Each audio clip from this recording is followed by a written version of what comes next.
Shalom, selamat pagi.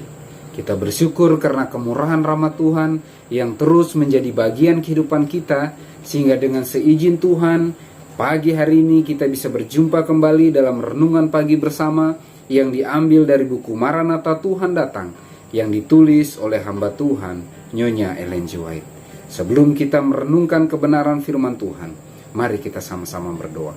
Ya Tuhan Allah Bapa kami yang bersemayam dalam tata surga, kami rindu merenungkan kebenaran firman-Mu. Kiranya Roh Kudus Tuhanlah yang terus menuntun, menguatkan, memampukan kami untuk mengerti lebih dalam akan firman-Mu dan dapat menghidupkannya dalam kehidupan kami.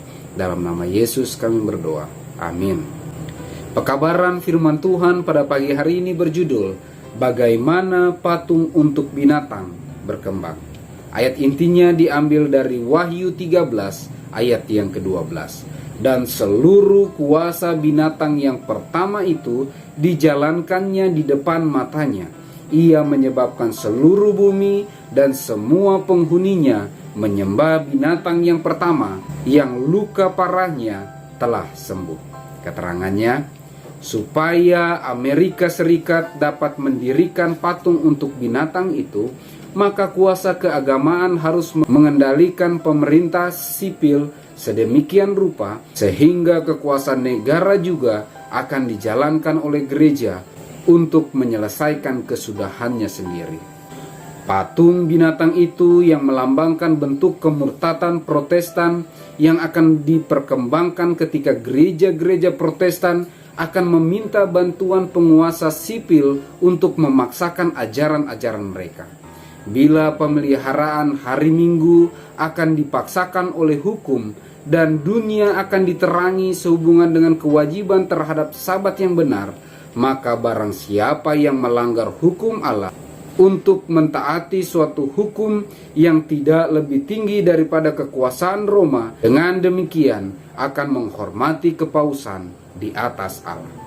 Ia sedang menyembah Roma dan memberikan penghormatan kepada kuasa yang memaksakan lembaga yang disahkan oleh Roma. Ia menyembah binatang dan patungnya, manakala manusia menolak lembaga yang dinyatakan Allah sebagai tanda kekuasaannya dan gantinya menghormati apa yang dipilih Roma sebagai tanda keunggulannya, maka dengan demikian mereka menerima tanda kesetiaan kepada Roma, tanda binatang itu. Dan bila mana masalah ini dengan jelas sudah dihadapkan kepada orang banyak, dan mereka dihadapkan untuk memilih antara hukum Allah dan hukum manusia, maka mereka yang terus-menerus dalam pelanggaran akan menerima tanda binatang itu. Dalam masalah perlombaan ini, semua gereja Kristen akan terbagi dalam dua golongan besar. Mereka yang memelihara hukum-hukum Allah dan iman akan Yesus, dan mereka yang menyembah binatang dan patungnya serta menerima tandanya. Walaupun gereja dan negara akan mempersatukan kuasa mereka untuk memaksa semua orang, kecil atau besar, kaya atau miskin, merdeka atau hamba, Wahyu 13 ayat yang ke-16, untuk menerima tanda binatang itu, namun umat Allah tidak akan menerimanya. Nabi di Patmos memandang orang-orang yang telah mengalahkan binatang itu dan patungnya dan bilangan namanya. Pada mereka ada kecapi Allah. Mereka berdiri di atas laut kaca dan menyanyikan nyanyian Musa dan anak domba. Wahyu 15 ayat yang kedua dan yang ketiga. Bagaimana patung untuk binatang berkembang? Pekabaran firman Tuhan pada pagi hari ini sangat jelas menekankan kepada kita semuanya. Kepada masing-masing kita diberikan pilihan untuk memilih. Kepada masing-masing kita sepanjang masih ada waktu dan kesempatan, sepanjang pintu kasihan masih terbuka, diberikan kesempatan memilih. Memilih untuk menuruti, mentaati hukum-hukum Allah dan beriman kepada Yesus Kristus, atau menyembah binatang itu dan patung binatang itu dan menerima tanda binatang. Pekabaran firman Tuhan pada pagi hari ini mengingatkan kita, apabila kekuasaan agama, apabila gereja-gereja, bahkan negara-negara akan memaksakan, akan mengendalikan segala sesuatunya, memaksakan kuasa mereka untuk memojokkan umat-umat Tuhan yang rindu memelihara hari Sabat hari ketujuh, dan mengancam, bahkan memenjarakan, bahkan menghukum dengan hukuman mati kepada siapa saja yang melanggar kepada Sabat tandingan, Sabat yang palsu itu. Maka saatnya tiba bagi umat-umat Tuhan untuk memilih. Saya memilih mengikut Tuhan, menuruti hukum Tuhan, atau menuruti hukum manusia. Marilah kita berseru sebagaimana para rasul zaman dahulu. Lebih baik taat kepada Allah daripada taat kepada manusia. Semoga Tuhan menyanggupkan kita. Mari kita sama-sama berdoa.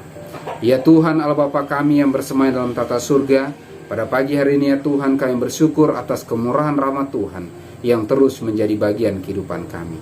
Ketika amaran demi amaran, teguran demi teguran, pekabaran demi pekabaran yang telah kami dengarkan bersama, bantu kami ya Tuhan pada pagi hari ini dan selanjutnya untuk bisa memilih berada di pihak Tuhan, menuruti hukum-hukum Allah dan beriman kepada Yesus Kristus, sehingga dengan pertolongan Tuhan, walau ancaman, walau apapun yang akan kami hadapi ke depan, kami tidak akan takut, kami tidak akan gentar. Semuanya oleh karena kuasa Tuhanlah yang menyanggupkan kami.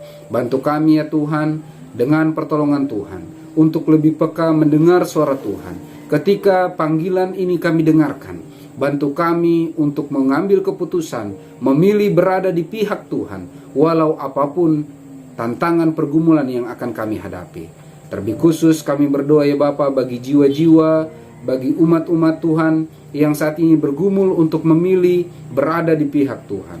Kiranya Roh Kudus Tuhan terus menjadi bagian kami semuanya, memampukan kami untuk mengambil keputusan, untuk berada di pihak Tuhan, melebihi apapun yang ada di dunia ini. Sehingga dengan pertolongan Tuhan, ketika ujian itu tiba, ketika tantangan itu tiba, kami semua akan berada dalam barisan umat Tuhan, siap menyambut kedatangan-Mu yang kedua kali. Mampukan kami ya Tuhan untuk menang menghadapi setiap perjuangan iman, terlebih khusus terhadap dosa kesayangan kami masing-masing.